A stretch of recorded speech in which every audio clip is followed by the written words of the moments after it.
In a recent blog, Should You Promote Your Personal Brand?, I argued that it is indeed very important to do so, and it's not enough to just focus on building a business's brand.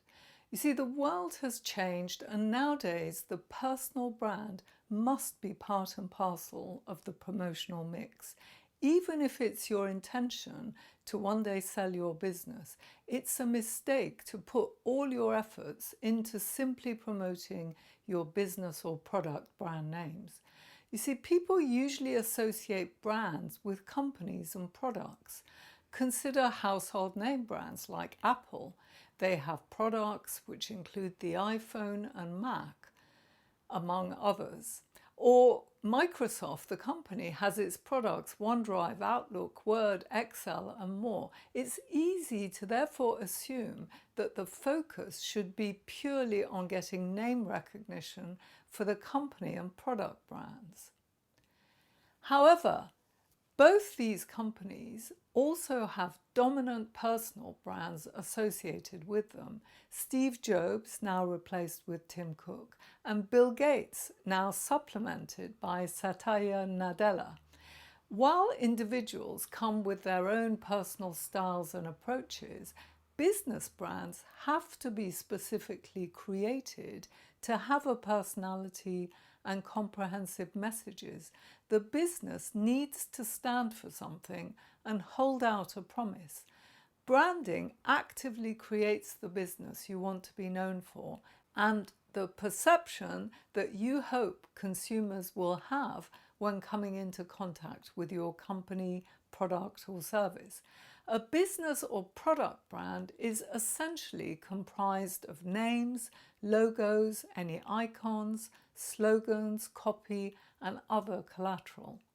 Most businesses that don't use the founder's own name will have the company name to promote, as well as one or more products. That is already quite challenging for a small business to deal with, so adding the personal brand to the mix might seem a stretch too far. Certainly, it's much simpler on all counts if you're just using your personal name for everything. That's probably why so many coaches and mentors out there do this. Names that come to mind as examples of this include Tony Robbins, Brendan Bouchard, Jeff Walker, Marie Forleo, and more. Indeed, it seems to be the norm in the personal development industry for thought leaders to be the brand. There is undoubtedly a marketing efficiency these businesses have of using fewer brands or a singular brand. They have an advantage in brand building and customer communication because they just put all their branding and marketing efforts into promoting one name. This means they get name recognition more rapidly. It's like ploughing all your marketing efforts into a single domain. You're much more likely to rank in the search engines if you use a single domain name rather than spreading your budget across 2 or 3 domains. However, unless your focus is on a speaking career and selling digital courses as part of that, it might not work for you to use your own name as the business's name, despite the undoubted advantage in doing so. In practice, most businesses will have several brands, and the personal brand will sit alongside them. Examples that come to mind, apart from Apple and Microsoft, include Elon Musk and Tesla, Richard Branson and Virgin, Mark Zuckerberg and Facebook. When you have 3 or more brand names, it can nevertheless be quite powerful because it's possible that one brand will resonate more with someone than the others, and they will therefore remember it. For example, some people may not have a clue who Shireen Smith is, but they have heard of Azrites or vice versa.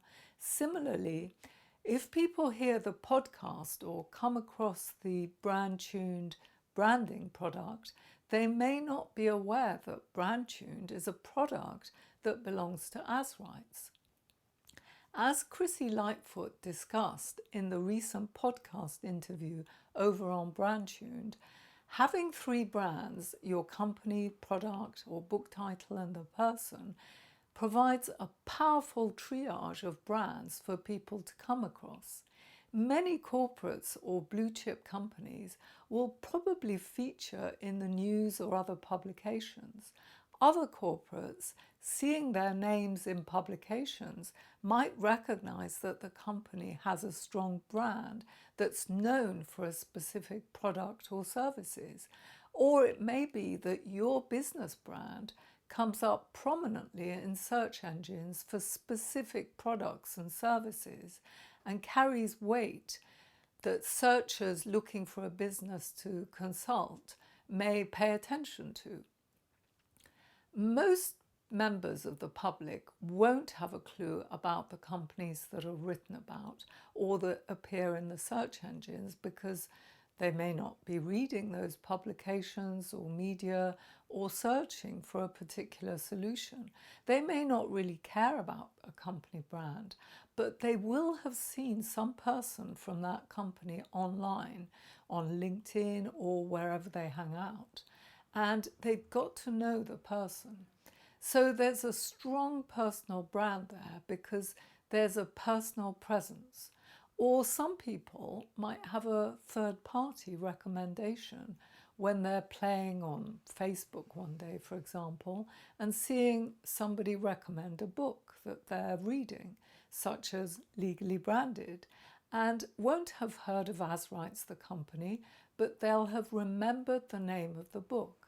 So when you say, have you heard of such and such company? They'll say, no, I haven't got a clue. What's Asrights? If you say, well, have you heard of Legally Branded? They will say, oh yes, Legally Branded, the book.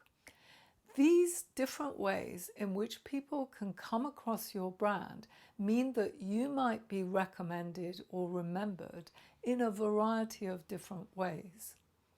Failing to use your personal brand is a mistake because it's a useful way to promote the business brand.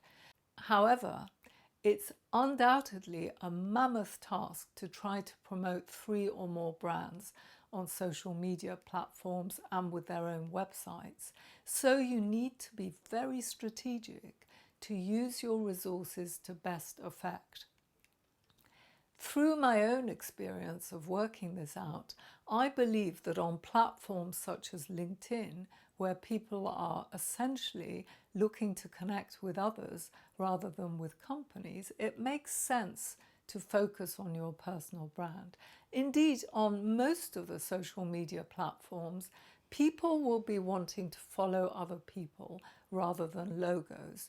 So you could just maintain a minor presence for your business or product brands on social media and put your efforts into promoting your own personal profile instead. As long as you own the social media handles for your business name and products, you don't necessarily need to post a lot of content on them. The handles will be available to be used by anyone who may buy the business or product down the line.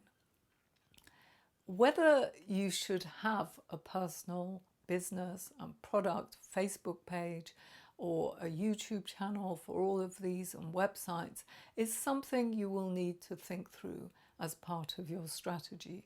I've certainly made the mistake of having YouTube channels for both my business and personally, and it's simply too difficult to try to keep them updated.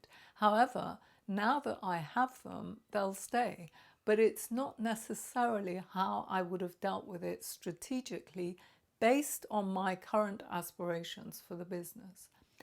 Once your business has a few people working within it, then the people in your team are all personal brands that have the potential to increase awareness of your business and product brands. You will therefore have increased ways to be discovered and approached. So don't overlook the personal brands of yourself and your team members when you're planning how to promote your brand.